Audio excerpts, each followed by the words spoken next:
Chapitre 12, s'il vous plaît. C'est un fait que les derniers versets, les 4 derniers versets du chapitre 11, on ne les a pas regardés. Peut-être qu'on va le faire dans les semaines à venir, mais on va faire le chapitre 12 présentement. Chapitre 12, on va parler présentement, si tu connais un peu le chapitre 12, on va parler d'une histoire de prière. Une histoire où la prière a changé complètement la situation qui était devant les enfants de Dieu. Ici, il semblerait l'Église à Jérusalem et spécifiquement M. Pierre, mais une histoire de prière. Chapitre 12, on va débuter au verset 11. On nous dit donc que rendu à ce moment-là, le roi Hérode se mit à maltraiter quelques-uns de l'Église. Alors on se rappelle qu'il y a eu comme une porte ouverte à la fin du chapitre 11, lorsque les gens se sont mis à parler vers Antioche et beaucoup de gens se sont convertis. Si tu te rappelles, on voit au verset 24, une grande multitude s'est jointe au Seigneur. Alors l'œuvre de Dieu va de l'avant, mais évidemment l'ennemi n'aime pas cela et il influence les êtres humains. Et là, le roi Hérode se met à maltraiter quelques-uns de l'Église. Et au verset 2, on voit le deuxième martyr, le premier étant Étienne, le deuxième martyr pour les gens sauvés, nés de nouveau, les chrétiens, Jacques, le frère de Jean. Alors tu te rappelles, il y a Zébédée, les deux fils de Zébédée, Jacques et Jean. Donc Jean, il est toujours en vie, c'est le plus jeune des frères. Jacques, maintenant, par l'épée, on le tue. Il est mort. Il a vu que cela était agréable aux Juifs, parce qu'évidemment, les chefs religieux, l'établissement, si on pourrait dire, ou les gens qui dirigeaient parmi les Juifs, c'est eux qui ils ont voulu livrer Jésus aux Romains. Ils voulaient se débarrasser de Jésus. Alors, ils n'aiment pas que les apôtres et les chrétiens répandent leur foi, leur vérité, ou la vérité de Dieu. Donc, les Juifs, ils sont contents de voir que, un de moins, pour parler de cette chose-là. Donc, on fait arrêter aussi Pierre, l'apôtre. Nous sommes en Actes, chapitre 12. Il fait arrêter donc Pierre, et au verset 4, on nous dit que c'était pendant le temps des jours des pains sans levain. Si tu te rappelles, ça, c'est comme, il y a la Pâque, le 14 du mois de Nissan, en mars-avril, la Pâque juive. Et après cela, il y a pendant 7 jours la fête des pains sans levain.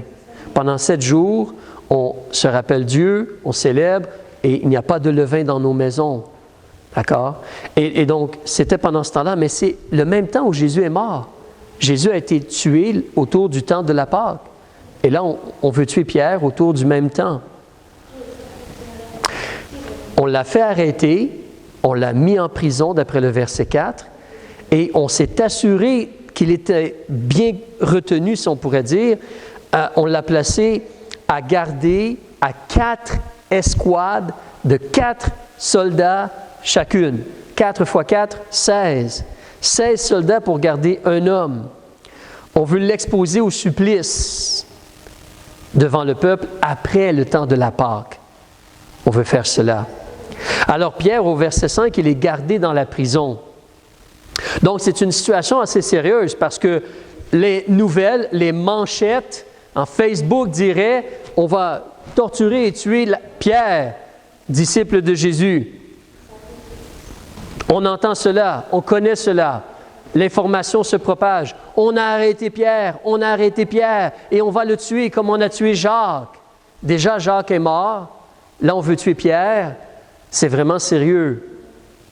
Alors, qu'est-ce que les gens de l'Assemblée font? Il semblerait ici qu'on est à Jérusalem. On va continuer à lire, puis on va voir pourquoi on pense cela. Mais au verset 5, on te dit que l'Église faisait sans cesse des prières à Dieu pour lui. Alors, les chrétiens de l'Église font ce qu'ils peuvent faire. Ils ne vont pas prendre les armes et essayer d'aller se battre contre l'autorité. Ils vont prendre les armes spirituelles et se battre en réalité dans le fait que c'est le diable qui essaie de causer des problèmes en utilisant des êtres humains. C'est notre ennemi. Il veut fermer la lumière. Donc, ils vont se battre dans la prière et ils font cela sans cesse. Non, c'est comme continuel, la continuelle, sans cesse. Ils font des prières à Dieu pour lui, plaidant, suppliant, demandant à Dieu d'agir, d'intervenir, de faire un miracle. Alors, tu connais l'histoire, tu sais ce qui va se produire, mais on continue à lire au verset 6. La nuit, on est dans la nuit là, il faut garder cela en tête. La nuit d'avant le jour où Hérode devait l'envoyer au supplice, Pierre, lui, il dort, c'est la nuit. Il est entre deux soldats. Il est lié avec 2 chaînes, peut-être les mains et les pieds, je ne suis pas sûr, mais il est lié. Et des gardes sont là devant la porte, qui gardent la prison, la cellule peut-être où il est. Il y a un ange du Seigneur qui survint, une lumière resplendit dans la prison, et l'ange, il se met à pousser Pierre, donner des coups de coude ou donner « Hey, you! Hey, you! » Il essaie de le réveiller. Il dit « Lève-toi promptement! » Et là, les chaînes tombent de ses mains. Tout simplement, les chaînes tombent de ses mains. Et l'ange lui dit « Ceins-toi, comme mets ton manteau, puis la ceinture autour de ton manteau ou ta tunique, chausse tes sandales, habille-toi, on s'en va sortir là. » Pierre le fait. Et l'ange lui dit « Enveloppe-toi de ton manteau et suis-moi. » Comme un manteau, une veste par-dessus sa tunique. Et Pierre, étant sorti, le suivait, sans savoir que ce que l'ange faisait se fit réellement. Toi et moi, on est en train de lire l'histoire, mais lui, il est en train de le vivre, et c'est la nuit. Il est peut-être encore pas tout à fait réveillé, hein, il n'a pas eu le café ou quoi que ce soit, là. La lumière, il fait noir encore dans la pièce, peut-être, excepté que l'ange a apporté une lumière, comme on a vu, mais sinon, il ne sait pas quoi penser exactement. Il pense que c'est peut-être une vision ou un rêve. On sait qu'au chapitre 10, il a eu une vision, une nappe descendait, donc il pensait que c'était comme pas une réalité. Il pensait qu'il croyait qu'il avait une vision. Mais là, au verset 10, ils vont passer la première garde. Ensuite, on passe la deuxième garde. Donc, il n'est plus dans sa cellule, si on pourrait dire. Il a passé une genre de porte ou un endroit où il y a des gardes. Il passe l'autre endroit où il y a des gardes. Il continue à avancer. Et on te dit que quand ils eurent passé la première et la seconde garde, ils sont venus à la porte de fer, comme pour sortir du prétoire ou de l'endroit où il est emprisonné. Ils arrivent vers la porte de fer qui va conduire vers la ville, comme la grosse barrière pour la citadelle des soldats ou quoi que ce soit là. Et là, la porte s'est ouverte à eux d'elle-même. La porte s'est ouverte juste comme cela. Donc, il peut sortir. Ils parcoururent une rue, lui et l'ange, mais là, l'ange se retire d'avec lui. Là, il est tout seul, au milieu de la nuit, dans les rues de Jérusalem, sorti de la prison. C'est incroyable comment ça a été facile pour Dieu, n'est-ce pas? Ça n'a pas été compliqué, ça n'a pas été difficile. Il n'a pas eu besoin de se battre avec les gardes. Il n'a pas eu besoin d'escarmouches ou quoi que ce soit, là. Et il n'a même pas eu besoin de mettre de la dynamite pour, poum, que les portes de fer se démolissent et s'ouvrent. Elle s'est juste ouverte, tout simplement. Très facile pour Dieu. Très, très facile pour Dieu. Alors Pierre, il revient à lui-même au verset 11, puis là, il réalise un instant, là, ah, OK, là, certainement, je comprends, là, le Seigneur a envoyé son ange, il m'a délivré de la main de M. Hérode et de ce que le peuple juif attendait. Les chefs, le peuple juif. Ils voulaient se débarrasser de moi, mais Dieu a choisi de me délivrer, me garder en vie présentement. Donc là, il sait que c'est réel, il sait ce qui se passe, puis là, l'autre partie, c'est « OK, où est-ce que je suis présentement? » Donc, au verset 12, il se reconnaît. Attends un instant, OK, le mont des Oliviers, OK, le temple, OK, je suis à tel endroit dans la ville. Il faut que j'aille dans cette direction-là. Et oui, peut-être il reconnaît les rues ou quoi que ce soit, mais il se reconnaît, puis là, il s'en va à la maison de Marie. Marie, c'est quelqu'un, ce n'est pas nécessairement la mère de Jésus. Ici, c'est la mère de Jean, qui est surnommé Marc. Alors, ce n'est pas Jean, le frère de Jacques, la femme de Zébédée, c'est une autre Marie, un nom populaire. C'est une autre Marie. Elle a un fils qui s'appelle Jean, mais en réalité, tout le monde l'appelle Marc. Et ça, c'est le monsieur, si tu te rappelles, il va aller avec Paul un peu en voyage, Jean-Marc. Et ensuite, Paul en parle dans Colossiens, Marc, d'accord? Donc, c'est ce Marc-là. Et on nous dit donc qu'il est allé à la maison de Marie, la mère de Jean, surnommé Marc, où plusieurs personnes étaient assemblées et priaient. J'aimerais attirer ton attention sur le fait qu'on a vu que l'Église priait, puis qu'elle priait sans cesse. Mais là, on remarque une autre chose. Le moment dans la journée. En réalité, Pierre, il était dans la prison. On nous a dit que c'était la nuit. Tu te rappelles au verset 6? C'est la nuit d'avant le jour. C'est pendant la nuit, là. Habituellement, la nuit, les gens font dodo. Les gens dorment. Les gens se reposent. C'est la nuit. Il est sorti, puis il s'en va à la maison de quelqu'un, mais les gens ne sont pas en train de dormir. Qu'est-ce qu'ils sont en train de faire? Ils sont en train de prier. Ils sont là, assemblés, puis ils prient. Certains gens. Ça, c'est incroyable. C'est comme une vigile. C'est comme on reste éveillé dans la nuit spécifiquement pour prier pour quelque chose. Les gens ont décidé de faire cela.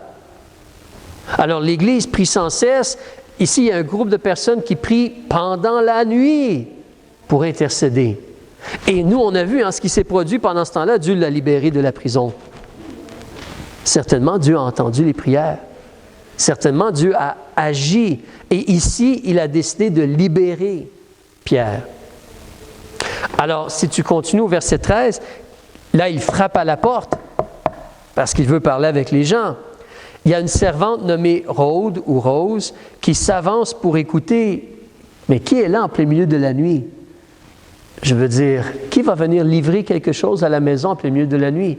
Est-ce que c'est comme l'histoire que Jésus raconte? Quelqu'un qui vient parce que son compagnon est arrivé et il veut avoir du pain?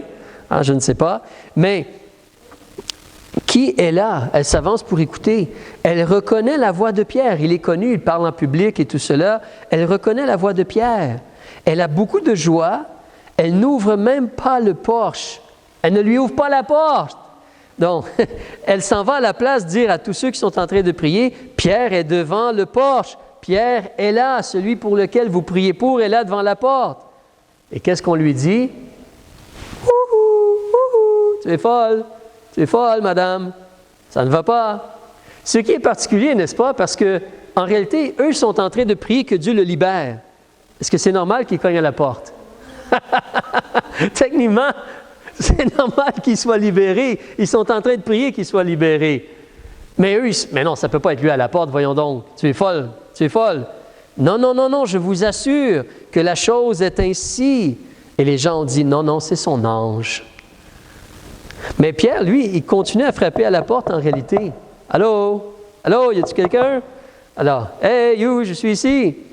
Donc, quand on ouvre la porte au verset 16, on le voit et là, on est ravis hors d'eux-mêmes. Les émotions sont tellement grandes, ils n'en reviennent pas, ils sont tellement heureux et contents. Dieu a répondu à leur prière, il est libéré. Pierre est libéré. C'est incroyable. Pierre est vraiment libéré. C'est accompli. Mais ces gens-là ont prié sans cesse. Ces gens-là priaient dans la nuit là même, parce que c'était vraiment sérieux, c'était vraiment important. Ils ont vraiment plaidé donc, ils ont vraiment lutté dans la prière pour cela. Et Dieu a entendu et Dieu a répondu. Et Dieu a agi. Et vous savez, comme je mentionne, en réalité, c'était quoi?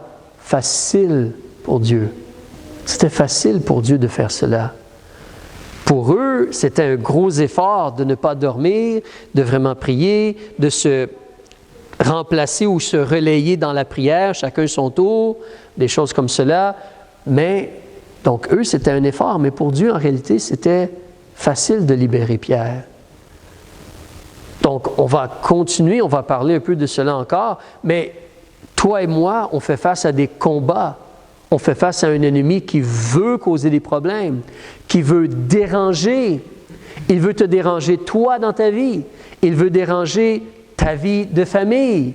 Il veut déranger ta vie de couple. Il veut déranger tes enfants ou tes petits-enfants si tu as des petits-enfants.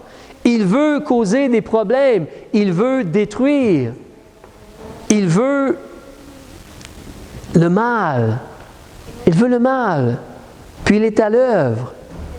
Donc on lutte contre lui et ses machinations, le mal qu'il essaie de faire.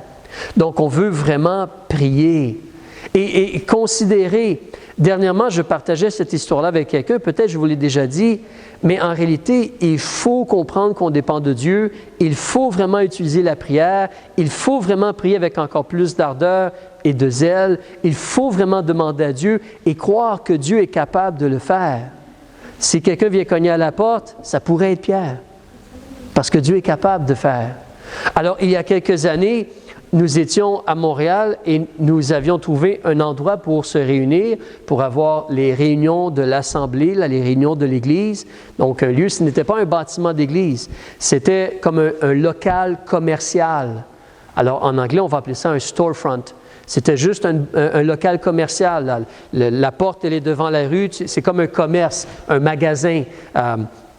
Mais la ville disait, vous pouvez avoir une église à cet endroit-là. Le zonage le permettait à Montréal en plus. C'était un miracle, vraiment de Dieu. Alors, et le prix était très bon, moins de 500 $ par mois. En plein centre, là, sur le boulevard Saint-Laurent à Montréal, très bien situé. Et cependant, la ville nous a dit, avant d'entrer dans le local, tu dois voir ce qu'on appelle un plan d'aménagement. Ce n'est pas une église présentement ou un lieu de culte, donc tu dois aller voir un un architecte, tu dois aller voir un architecte et l'architecte va te faire un plan d'aménagement pour que tout soit conforme aux règles si tu as un lieu de culte. Donc, tu dois aller puis faire cela. Alors, on a trouvé un architecte et on a demandé donc, elle est venue, elle a pris des photos, elle a regardé, puis elle nous a envoyé son plan, les détails. D'accord, madame, qu'est-ce qu'on a besoin de faire pour remplir les critères et pouvoir se réunir dans le local? Elle a dit, vous avez besoin de construire des escaliers pour la sortie de secours. Il y avait une sortie de secours, mais aucun escalier. Il fallait enjamber. Elle a dit, vous avez besoin d'un escalier, c'est plus facile pour sortir. Pas de problème, on peut bâtir un escalier. Ce n'est pas si difficile que cela. Elle a dit, vous avez besoin d'avoir une pancarte qui dit « sortie », qui est rouge ou qui éclaire s'il y a un manque de lumière, s'il y a une panne d'électricité, une sortie pour les sorties de secours et tout cela, une pancarte sortie. Pas de problème, on peut faire cela, c'est facile. Ensuite, elle a dit, vous avez besoin d'installer un système de ventilation afin de changer l'air dans le local. Mais c'est un local de 500 pieds carrés. Mais elle nous dit, vous avez besoin de faire cela. Donc, d'accord. Alors, la première question pour moi, c'était, est-ce que cela vaut la peine d'investir beaucoup d'argent pour un système de ventilation dans un local qu'on n'achète pas, mais qu'on va louer, et on ne sait pas combien de temps on va être dans ce local-là parce qu'il n'est pas gros? Est-ce que ça vaut la peine d'investir 5 000 $ si on reste là 2 ans? Il y a des questions, mais on continue de prier, on demande au Seigneur, et j'appelle des compagnies, un système de ventilation pour ce local-là, s'il vous plaît. Ça dépend, que voulez-vous, monsieur? Je ne sais pas, c'est vous l'expert. Qu'est-ce que j'ai besoin d'installer? Pas de réponse vraiment. Une compagnie m'a dit, je peux installer quelque chose qui va prendre l'air puis la sortir dehors. Pour 1 700 $, je peux faire cela. Mais je ne sais pas si ça va être suffisant selon les normes et tout. Je parle avec ces compagnies-là, j'ai des réponses comme cela. On continue de prier en tant qu'Église, et puis finalement, donc, j'appelle l'architecte et je lui demande quel est le standard, c'est quoi la machine qu'on a besoin d'installer et les standards de l'appareil ou la machine qu'on doit installer. Elle me dit, je ne sais pas, il faut parler avec les gens du gouvernement. D'accord. Alors j'appelle le gouvernement du Québec, chose de construction du bâtiment, régie du bâtiment. Je veux construire, je veux installer quelque chose dans le local pour la ventilation. Quel est le standard? Ah, ce n'est pas nous qui s'occupons de cela, c'est la ville. D'accord. J'appelle la ville de Montréal. On veut installer un système de ventilation. On veut savoir c'est quoi le standard. Non, ce n'est pas nous qui s'occupons de cela, c'est l'architecte. Et là, je tourne en rond. Vous voyez, tout le monde me dit c'est l'autre personne qui va me donner l'information. Personne n'est capable de me dire qu'est-ce que je dois installer. On est devant un mur, là. Ça ne bouge plus du tout. Donc, autour de ce temps-là, on prie. Je suis en train de lire. Venez avec moi, s'il vous plaît. Je suis en train de lire dans la parole de Dieu, dans l'Évangile de Marc, vers la fin, quand Jésus va ressusciter. Marc, chapitre 16. On va juste faire un petit détour. Mais on est devant un mur, là. Il n'y a rien qui se passe. On n'a pas d'informations. On n'a pas vraiment d'aide. Tout le monde se passe la balle, comme on pourrait dire. Et donc, je lis ceci dans Marc, chapitre 16. Vous savez, c'est comme lorsque les dames, quand Jésus, le premier jour de la semaine, on sait que Jésus est ressuscité, mais les dames voulaient aller et mettre elles ont acheté des aromates pour embaumer le corps. Elles voulaient s'occuper du corps pour la sépulture. Mais elles savaient qu'il y avait une grande pierre devant le tombeau. Donc, elles se sont demandé, qui va rouler la pierre? Regardez au verset 3. Elles disaient entre elles, Marc chapitre 16, verset 3, elles disaient entre elles, qui nous ôtera la pierre de l'entrée du sépulcre? Mais quand ils sont arrivés au verset 4, elles ont vu que la pierre avait été ôtée. Mais elle était fort grande. C'était une énorme pierre. Elles n'auraient pas pu la tasser par elles-mêmes, les madames. Mais la pierre avait déjà été tassée. Et elles ont pu entrer, mais Jésus n'était plus là. Mais quand j'ai lu cela, le Seigneur m'a mis à cœur, mais pourquoi tu ne pries pas que moi j'enlève la pierre qui est devant vous? Que moi je m'occupe de cette situation-là? Et j'ai dit, oui Seigneur, c'est une bonne idée. C'est une très bonne idée. Donc je me suis mis à genoux et j'ai prié, prière très simple. Seigneur, il y a cette situation-là, peux-tu t'en occuper pour nous? Peux-tu rouler la pierre pour nous? Amen. Je me suis levé, je pensais un peu, puis j'ai dit, je vais rappeler l'architecte. J'ai rappelé l'architecte et je commençais à lui parler. Madame, en réalité, c'est un peu inutile d'installer un système de ventilation. On sait, on habite au Québec. L'été, tout le monde ouvre les fenêtres. Ça fait circuler l'air. C'est juste l'hiver qu'on ferme les fenêtres puis on a besoin d'un échangeur d'air ou quelque chose du genre. Elle me dit, non, monsieur Labonté, parce que vous n'avez pas de fenêtre. J'ai dit, oui, nous avons 3 fenêtres dans le local. Elle me dit, non, vous n'avez seulement qu'une fenêtre. J'ai dit, non, nous avons 3 fenêtres dans le local. Elle me dit, non. Je lui ai dit, oui, nous avons 3 fenêtres dans le local. Il y a une fenêtre dans la salle de bain. Il y avait vraiment un bain. Littéralement, il y avait un bain. C'est pour ça que je dis une salle de bain. Dans la salle de bain, il y avait une fenêtre.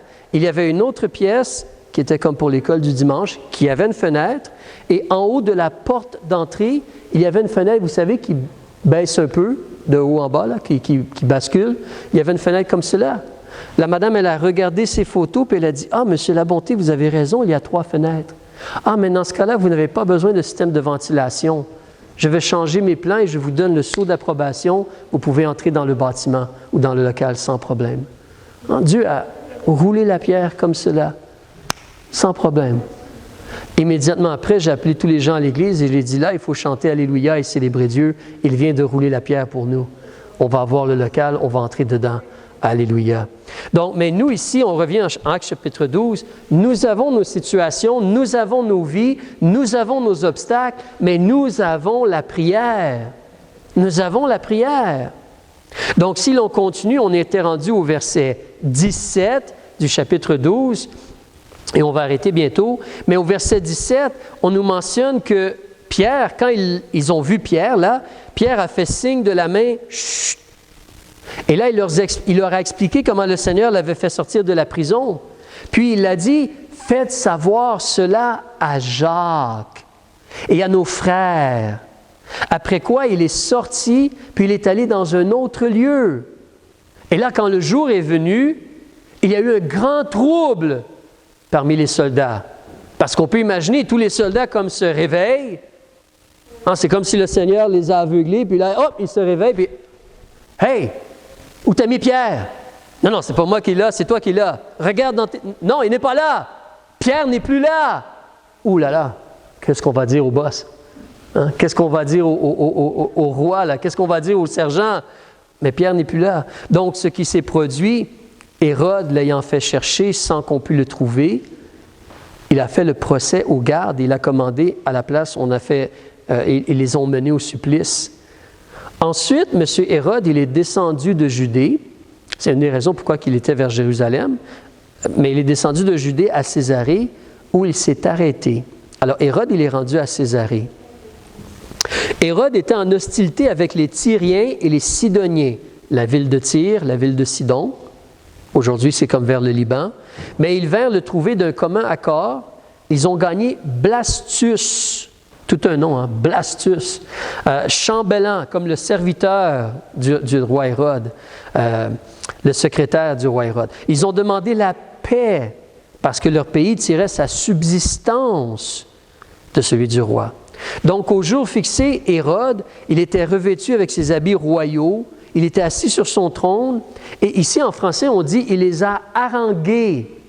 Il les harangua. Ce n'est pas un mot qu'on utilise beaucoup en français, ça veut tout simplement dire faire un discours solennel. Comme moi, le roi, je vous dis, blablabla. Bla, bla. Donc, il a fait un gros discours solennel. Et quand le peuple a entendu le discours au verset 22, le peuple s'est mis à crier « voix d'un Dieu et non d'un homme ». Ce n'est pas bon que le peuple dise cela. Mais Hérode, lui, il a accepté cela. Et là, on nous dit au verset 23 que Dieu a choisi de faire quelque chose ici. À l'instant même, il y a un ange du Seigneur qui l'a frappé parce qu'il n'avait pas donné la gloire à Dieu et il est mort rongé par les vers. Et toi et moi, on a vu dernièrement, hein, le feu éternel, leur ver ne meurt point au singulier. Mais lui, il est rongé des vers vivant là ici. Rongé des vers. On pourrait dire en réalité, il y a beaucoup d'êtres humains qui devraient être rongés de vers maintenant, hein, parce qu'en réalité, ils se pensent des dieux, mais Dieu ici a choisi d'agir. Dieu ici a choisi d'agir, de montrer ce qu'il pense de quelqu'un qui veut s'élever, et donc il est mort. Donc vous voyez, en réalité, on commence avec un homme influencé par le diable, qui est contre Dieu et contre son plan et contre son œuvre et qui contrôle et qui mène d'autres êtres humains pour essayer d'empêcher l'œuvre de Dieu. Et il y a beaucoup de gens comme cela dans le monde. Il y a beaucoup d'individus sur la terre. Il y a beaucoup d'individus autour de nous qui sont comme cela, influencés par le diable, et ils sont contre Dieu et contre l'œuvre de Dieu, contre la lumière, contre la vérité. Ils veulent être leur propre Dieu ou ils veulent donner à Satan en réalité, en l'adoration. Il y a beaucoup de gens comme cela.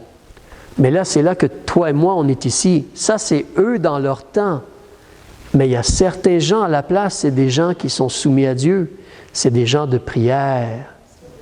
Des gens de prière. Ça, c'est mon choix. Ça, c'est ton choix à toi. Amen. C'est notre choix. On est des gens qui ont cru en Jésus, qui veulent être soumis à Jésus, mais on doit être des gens de prière aussi. Des gens qui vont prier sans cesse. Des gens qui vont faire l'effort de prier. Peut-être même la nuit. C'est notre choix. C'est le combat. C'est la réalité de l'œuvre de Dieu. J'aimerais t'encourager en terminant. Reculons dans le livre d'Esdras. Tout simplement parce que, je te donne la page si tu veux, mais c'est avant Néhémie, après 2 Chroniques, page 619, ou Esdras, chapitre 1. Et on va terminer là. C'est parce que même vendredi, on était ensemble et on a partagé et on a parlé de Esdras, mais je veux t'encourager à réaliser encore Dieu, le désir de Dieu, l'œuvre de Dieu. Tu regardes dans Esdras, chapitre 1, verset 1, s'il te plaît, c'est que tu vois l'Esprit de Dieu qui agit, la main de Dieu qui agit. Dieu veut faire quelque chose. Et Dieu veut nous utiliser. Mais on te dit au verset 1 que la première année du règne de Cyrus, roi de Perse, afin que la parole de l'Éternel prononcée par Jérémie fût accomplie, l'Éternel a réveillé l'esprit de Cyrus, roi de Perse. Ce n'était pas un homme qui était né de nouveau et qui croyait en Dieu et qui craignait Dieu, mais Dieu a agi sur le cœur de cet homme-là, agi sur son esprit pour qu'il veuille faire avancer l'œuvre de Dieu. On doit dire aux Juifs de retourner puis rebâtir le temple. Et ensuite, si tu regardes au verset 5, la main de Dieu va agir sur son peuple. Alors les chefs des pères de Juda et de Benjamin, les sacrificateurs et les Lévites, tous ceux dont Dieu réveilla l'esprit, se sont levés afin de monter pour rebâtir la maison de l'Éternel qui est à Jérusalem. Les gens qui étaient là quand ils ont vu Pierre, et Pierre lui-même peut-être, ils auraient pu dire « Ah, c'est fini, ça ne vaut pas la peine. Ils sont plus forts que nous, ou quoi que ce soit. » Ils auraient pu baisser les bras et laisser « Bon, il va mourir, on va le revoir plus tard au ciel. » Mais non, ils ont été animés par l'Esprit de Dieu. On va prier, on va demander à Dieu, on va agir, on va supplier Dieu, on va intervenir dans la prière, on va lutter dans la prière. Ils ont été surpris de voir Pierre cogner à la porte. Mais la réalité, elle est là pour toi et moi aussi. On a notre vie, on a nos situations personnelles, de famille, ou l'Assemblée, notre vie ici au Québec, dans la région de la Montérégie, puis tout cela. On a notre situation, mais on a la prière. On a la puissance de la prière. L'Esprit de Dieu qui nous encourage, il veut nous aider dans la prière. On veut prier par la puissance de l'Esprit. Et Dieu va agir. C'est facile pour Dieu de libérer. Dieu va intervenir. Dieu va faire des choses. On va prier, Père, on veut te remercier pour cette